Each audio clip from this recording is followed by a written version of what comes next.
Let's take a look at Buzz again. Things I do and do not like so far about the system. The first one is I am not a fan of having all of my Buzz announcements hit my actual inbox.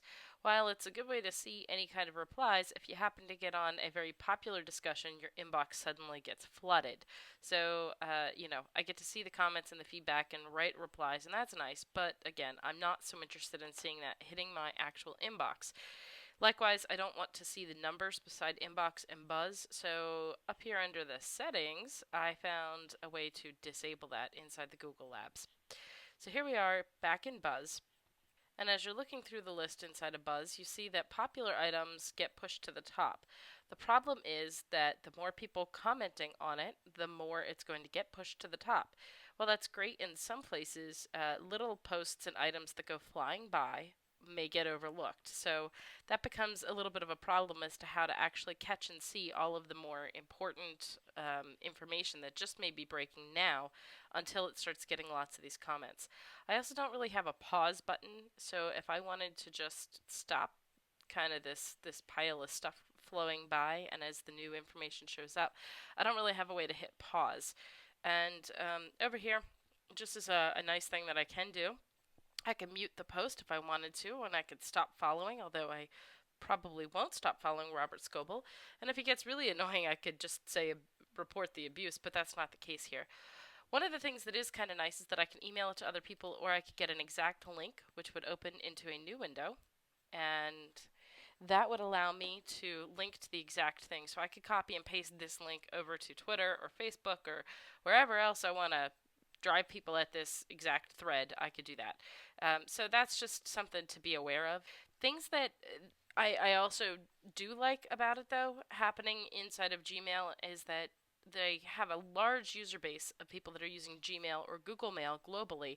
And so it was pretty easy to get them around the concept of live streaming and to get them in and connect their sites, set up their profiles, where it says connected sites and things. I do like that with my connected sites, I can go through and choose which things that I want to automatically publish into this. So in my case, I'm pulling in my blog, my Twitter, my friend feed, and a few other things.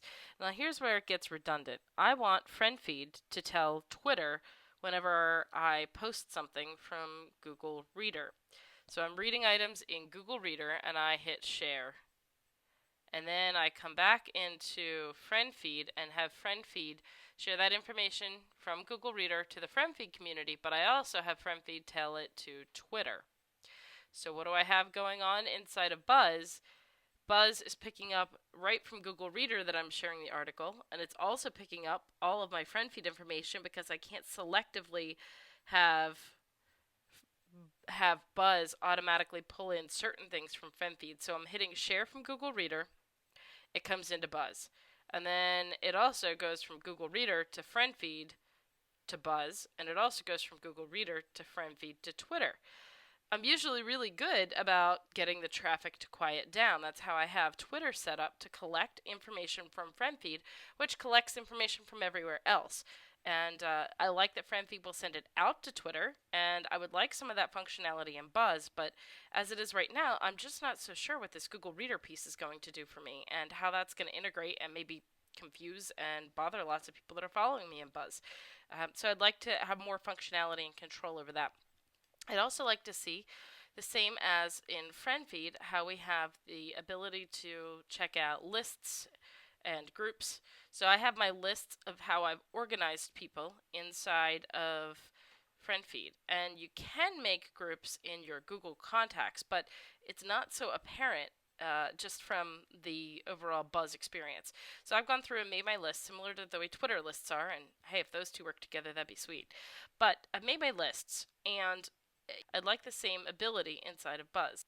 You really don't have a way to view all of these contacts and information. So you see, it's just this mashup of all of your connections that are starting to come in, and there's not really any way to organize it and say, show me this particular group, which they don't know who else is in that group. They only see the lists. You also see a lot of connections starting to come in, people starting to request you, which is fine, except that when you go into Google Reader, you're going to see this people you follow area start exploding. It automatically connects your friends that you have created or your connections that you've created in Buzz over to the people that you are following if you're a Google Reader user. So, I have used Google Reader pretty much to consume a lot of really great tech news and other areas of my interest for 5, 6 years pretty consistently. And I love using this service. However, I only wanted to follow a couple of key people over inside of Google Reader that were in the tech industry to see what they were liking and sharing. It's interesting to see what else others are liking and sharing, but it takes away from my focus of consuming just the tech news. So that becomes a little bit of a problem too. The other thing that I would still like to see from FriendFeed is the organization around the best of day. Right now, there is, by default in Buzz, there is a search feature up at the top here. And you could search in Buzz, you could search all of the web. Google is search. It's what it does. But what I find to be a bit of the problem here is that, we don't have a best of day idea where you get to see all of your connections in the top thing among all of your connections. So that too does become a bit of a problem. Other things from FriendFeed that I'd still like to be able to see happening inside of Buzz is that export out function. Now, what I will say is that I don't know yet about Buzz integrating more services than what FriendFeed is doing, but I think it's going to become more likely. There are ways of pulling that in already, and FriendFeed's stopped innovating really within the past few months since Facebook bought them out, and so I'd like to see a little bit more of that going on inside of Buzz. Overall, it's an okay program. I like what it does, and I like that it also integrates to what turns up on your search page. Simply because on your search page, when you are doing a search, at the bottom, all of those that have hooked up their Google Profiles area and connected all their accounts there, you'll be able to see results from people in your social circle, and so that's kind of interesting. I like seeing what others are talking about, and that's still all connected to more than just Buzz. It's all of your Google profile being hooked up, and so it's pretty important that you do go get that Google profile hooked up. A lot of good changes from Google. I just think that this is really rough and a little bit of a frenzy at this time.